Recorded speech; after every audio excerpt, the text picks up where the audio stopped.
ये बेलगाम हो चुके थे। लगा कि सरकार का इकबाल खत्म हो गया और सब कुछ जो है के पाठक में निहित हो गया। किसी का बात नहीं मानते थे वो। हाँ, पता चला कि मुख्यमंत्री तक का बात बने। राज्यपाल का भी बात नहीं मानते थे अरे राज्यपाल का बात नहीं मानते थे तो राज्यपाल न समझे कि हमारा पावर कितना है। बच्चे उपस्थित हो या नहीं हो लेकिन टीचर मौजूद रहनी चाहिए। तो टीचर किस लिए बहाल हुए हैं? बच्चे के लिए हुए हैं। और जब बच्चे की पढ़ाई ही नहीं होगी, बच्चे ही नहीं रहेंगे तो शिक्षक सुबह से लेकर शाम तक बैठ के क्या करेंगे? आप बहुत अच्छे काम करते हैं, इसका मतलब ये नहीं है कि आप किसी के जिंदगी के साथ खिलवाड़ करें। उसके जो अधिकार है, फंडामेंटल राइट है, उस पर हमला करते हुए आप जो है इस बात को जताने की कोशिश करें कि हम बहुत पावरफुल हैं। इतनी बड़ी गर्मी में बच्चे जो है बेहोश होने लगे। कई शिक्षक को ऐसे भी कई शिक्षक मरे हैं हार्ट अटैक से, लू के कारण। तो ये सारे चीज़ों पर आज लोगों को राहत महसूस हो रहा है, खास करके शिक्षा विभाग में शिक्षक को। शिक्षा विभाग के अपर मुख्य सचिव एसीएस के पाठक को अब ट्रांसफ़र हो चुका है और जो तमाम बिहार सरकार के शिक्षक थे सरकारी स्कूल के, वो काफ़ी नाराज़ थे उनसे, क्योंकि 6 बजे सुबह स्कूल बुलाया जाता था। गर्मी के छुट्टी होने के बावजूद भी टीचर लोग को सिर्फ स्कूल बुलाया जाता था और जो छात्र हैं, शिक्षक अभ्यर्थी, उन लोग भी उनसे परेशान थे। लेकिन अब उनको बिहार से निजात मिल चुकी है और वो ट्रांसफ़र हो गए हैं। हमारे साथ बात करने के लिए एमएलसी आरजेडी के एमएलसी उर्मिला ठाकुर हैं। मैडम, अब तो एसीएस के पाठक चले गए हैं, कितना खुशी हुई आपको?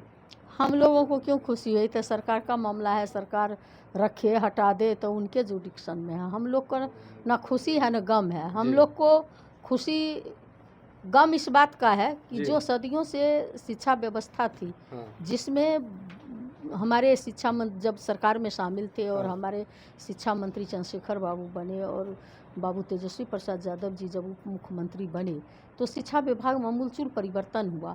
और उस दरमियान आपने देखे होंगे कि किस तरह से के पाठक अपना मनमानी करने लगे, जिससे हमारे शिक्षा मंत्री और उनके बीच भी जो है थोड़ा सा था।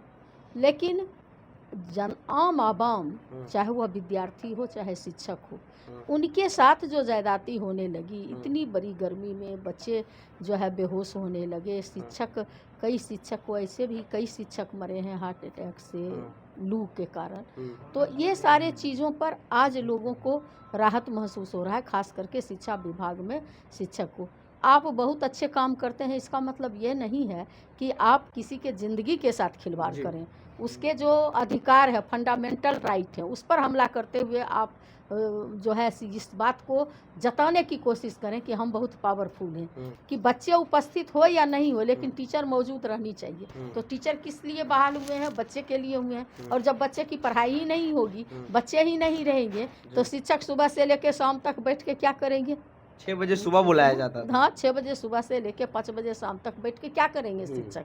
जब बच्चे नहीं रहेंगे, छुट्टी है, बच्चे नहीं हैं और शिक्षक बैठिए वहाँ पे, तो ये तो हुआ बहुत ही क्या कहते हैं, तानाशाही हुआ। और ये तानाशाही जो है आम आवाम के द्वारा, जो पब्लिक के द्वारा जो सरकारें बनती है और उसके अंदर जो पदाधिकारी होते हैं, तो ये बेलगाम हो चुके थे। लगा कि सरकार का इकबाल खत्म हो गया और सब कुछ जो है के पाठक में निहित हो गया।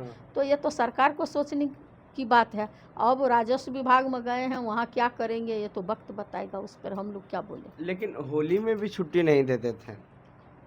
होली में छुट्टी नहीं देते थे और छुट्टी जहाँ कई बार जब हमारी सरकार शामिल थी तो उस पर नोटिस लिया गया, उस चीज़ को जो है निराकरण किया गया। हम लोगों के आदरणीय नेता जो बाबू तेजस्वी यादव हैं, जो शिक्षक को सुविधा होनी चाहिए, स्टूडेंट को सुविधा होनी चाहिए, पढ़ाई में कोई बाधा नहीं होनी चाहिए, अच्छा एजुकेशन होना चाहिए, इस सब सारे सवालों पर तो हमारी सरकार जब शामिल थी तो कॉन्शस थे और उस चीज़ों का निराकरण भी किया गया था। जो छुट्टियां थी वो छुट्टी को पुनः जो है बहाल भी किया गया। तो उस समय जब सरकार में थे तो थे, अब तो सरकार से बाहर हम लोग हैं, तो सरकार को जैसी व्यवस्था शिक्षक के मतलब पदाधिकारी के अंदर सरकार है कि सरकार के अंदर पदाधिकारी, अब तो वो लोग बताएंगे। लेकिन किसी का बात नहीं मानते थे वो। हाँ, पता चला कि मुख्यमंत्री तक का बात बने। बोले ना कि सरकार का इकबाल खत्म हो गया तो पदाधिकारी का बोलबाला शुरू हो गया। आप उस दिन को याद करिए जब बाबू लालू प्रसाद यादव जी इस राज्य के मुख्यमंत्री होते थे और डीएम को डायरेक्ट कहते थे मैल कुचैल पहना हुआ जो हमारे लोग हैं वो हमारे मालिक हैं, वो जब जाएंगे थानेदार को कहते थे जब जाएंगे तो कुर्सी पर बैठ करके उसके काम करो या नहीं करो, मामला दर्ज हो, इज्जत से बात करना, उसके प्रॉब्लम क्या है उसका निराकरण कैसे होगा, कैसे वो आदमी राहत महसूस करेगा, इस पर काम करो। डीएम से लेकर के नीचे तक पदाधिकारी का आदेश देते थे। राज्यपाल का भी बात नहीं मानते थे कि अरे राज्यपाल का बात नहीं मानते थे तो राज्यपाल न समझे कि हमारा पावर कितना है। पटना यूनिवर्सिटी में बोल दिए मंच से। देखिए पटना यूनिवर्सिटी में मंच से बोल दिए तो तत्काल सरकार सर्वोपरि है। अगर मान लीजिए कैबिनेट की बैठक में निर्णय लेकर के कोई अगर इस तरह से मनबरहू अगर हो पदाधिकारी तो निर्णय लेकर के उसको सस्पेंड और मुअत्तल किया जा सकता है। तो सरकार लंगड़ी बहरी गूंगी है तो सरकार से न इस बात को आपको पूछना चाहिए कि सरकार के आगे जो है के पाठक कैसे तानाशाह बने हुए थे। अब शिक्षा विभाग के जो लोग हैं वो खुश होंगे? ये तो सरकार से पूछिए, शिक्षा मंत्री से जाके इस बात को पूछिए कि अब आगे व्यवस्था वो क्या करने जा रहे हैं। हमारे तो आदरणीय नेता ने बता दिए शिक्षा विभाग में 4.5 लाख शिक्षकों को राजकर्मी का दर्जा कैसे मिले। हमारे आदरणीय नेता ने ये कह दिए कि एक दिन में 1,20,20 हज़ार शिक्षकों को जो है पूरी पारदर्शिता के साथ बीपीएससी के माध्यम से कैसे शिक्षकों की बहाली होती है। ये सारे आईना दिखा चुके हैं। अब उस पर काम करने वाले लोग को न पूछिए कि उसके बाद वो क्या करेंगे। जब तेजस्वी यादव की सरकार थी नीतीश कुमार के साथ अलायंस में, तब तेजस्वी यादव ने कहा था कि मेडल लाओ और नौकरी पाओ। अब शायद लगता है वो परंपरा अब खत्म हो गई है एनडीए की सरकार में।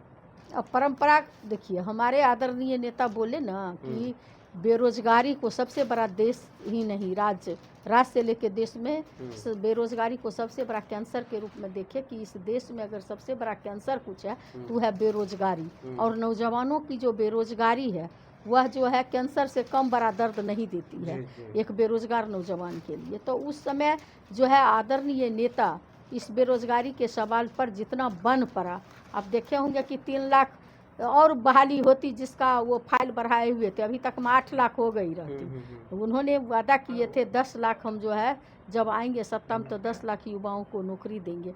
और इस उन्होंने चूँकि वो खुद क्रिकेट जगत से जुड़े हुए लोग हैं, आपने देखे कि अपने कैरियर को जब बाबू लालू प्रसाद यादव जी को जेल भेजा गया और जनता हताश और निराश गरीब गुरबा लोग को लगता था मेरा रहनुमा कौन होगा, तो उस स्थिति में उन्होंने अपने कैरियर पर जो है को तिलांजलि दे करके जो है जनता की सेवा में उपस्थित हुए, जनता को ढाढ़स दिए, कार्यकर्ता को ढाढ़स दिए कि घबराने की ज़रूरत नहीं है, मैं हूँ, और उस झंडा को लेकर के आगे बढ़े। तो वो तो खेल जगत से जुड़े हुए थे, वो खिलाड़ी से भी समझते हैं, तो इसीलिए वो कहे मेडल लाओ और नौकरी पाओ। उन्होंने मेडल के द्वारा भी लोगों को हजारों युवाओं को नौकरी देने का काम किए। अब तो वर्तमान सरकार से पूछिए ना कि वो रखेंगे, करेंगे, नहीं करेंगे। इनका तो करने वाली मनसा नहीं, अगर मनसा रहती तो बीपीएससी के माध्यम से जो एग्जाम हुआ पेपर लीक, हम लोग का सरकार का हटते ही जो है पेपर लीक हो जाता है। नीट का पेपर देखिए केंद्र में लीक हो जाता है, लीक नहीं होता है बल्कि चोरी छिपे ये लोग जैसे बिना एग्जाम के आईएएस जो है बना रहे हैं, कई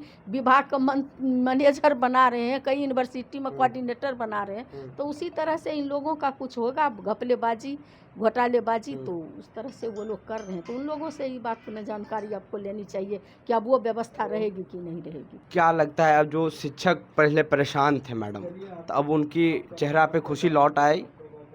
निश्चित रूप से खुशी लौटनी चाहिए कि इस तरह का तानाशाही अफसर हो या सरकार हो जो जन सरोकार के सवाल को दरकिनार करे, नज़रअंदाज करे, तो ऐसे पदाधिकारी को, ऐसे सरकार को एक पल भी गद्दी पर कुर्सी पर बैठने का अधिकार नहीं है। और निश्चित रूप से अगर वो हटे हैं तो निश्चित रूप से शिक्षकों में एक खुशी की जरूर लहर पहुंची होगी। एक हम अंतिम सवाल कर लेते हैं, क्योंकि नई सरकार बनी है जिसका नाम 3 पॉइंट रखा गया है क्योंकि फिर से एनडीए की सरकार आई है, तो चाचा का दिल बहल रहा है सुना है।